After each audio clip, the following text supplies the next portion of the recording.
what do I have?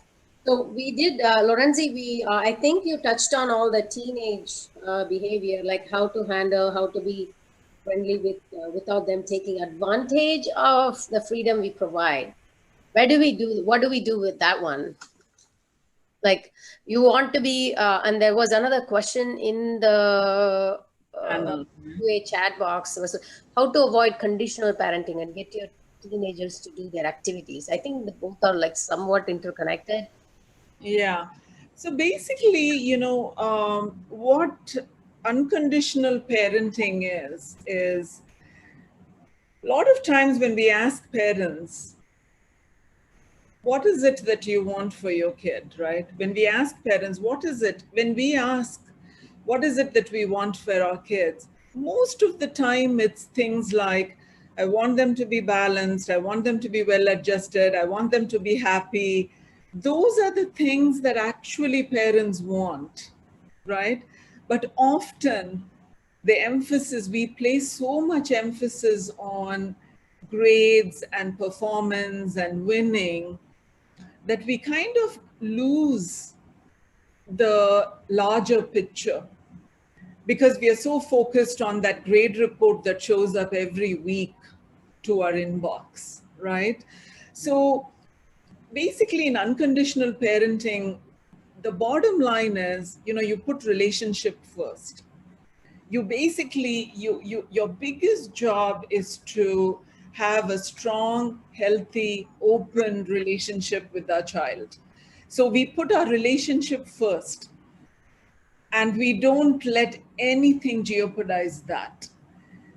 And what that means is we listen to them, we talk less and we listen more. We also are authentic. We share with them what we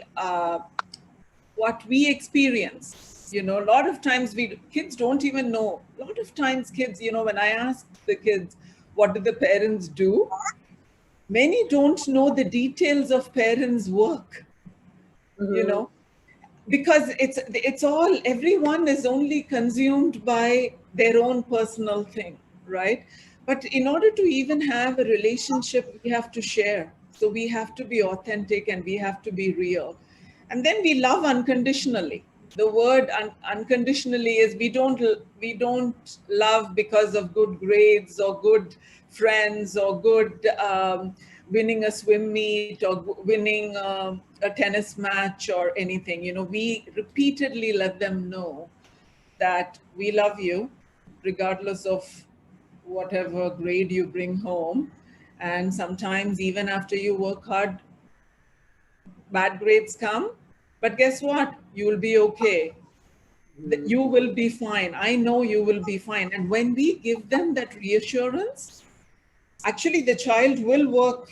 They feel good too, Right. right? So I think it's a roundabout answer, but I hope Yeah, I think I think I'm getting it. So you're saying that you allow them to go get grades that are not impressive, and then you don't criticize that. But yeah. like when they are like, if you are worried about taking advantage, that's when like you're doing this fight thing, intervention. Like you are always You like have a plan and you have. do talk to them. See, you do talk to them about alcohol. You talk to them about drug use. You talk to them about your whatever is it. But a lot of times it comes from a place of fear. For Right. parents, it comes from a place of ignorance and a place of fear. So So check your feelings first. Check we your have to, emotions first. and that's why we have to talk to them, Right. right? And we have to know from them what they are experiencing in their school so Mhm. that we can come up with a plan. And then you can talk to them about these are our parenting values.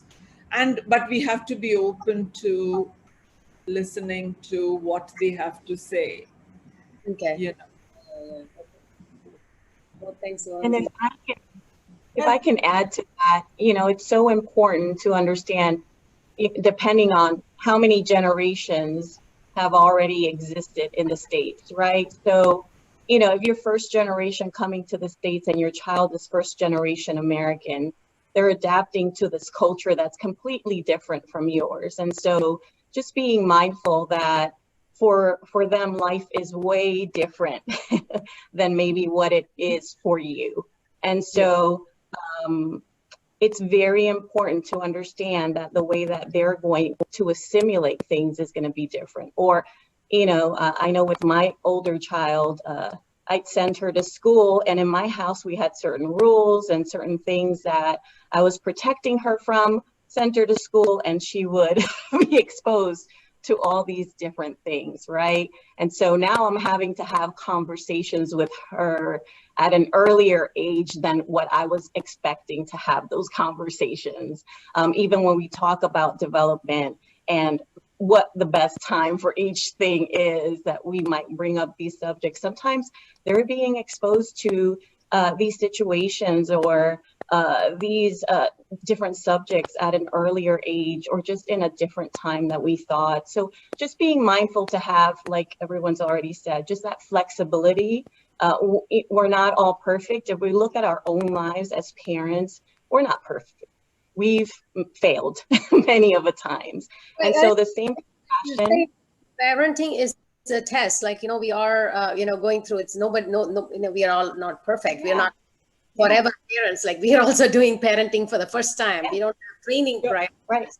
So and each child that you may have is going to be different. They're going to simulate things differently. So you can't even do a cookie cutter, parenting, because it's not going to work. So just again, just being flexible, just being open. One action, whether it's good or negative, does not define the whole of us, right?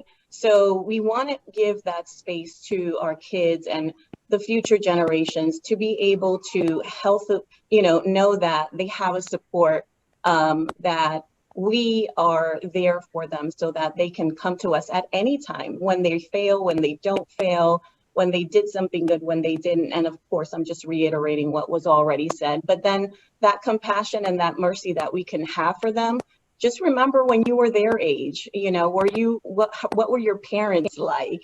Were you that perfect, or did you have things that you had to grow up and learn as well? And it might have looked differently, but we also have to give our kids grace because they are growing up in a culture that might be different from ours. It definitely is. And so just being mindful that we have to give them some sort of grace so that we can have those conversations, because we're learning and they're learning, and it's just going to look different, but we're going to grow together.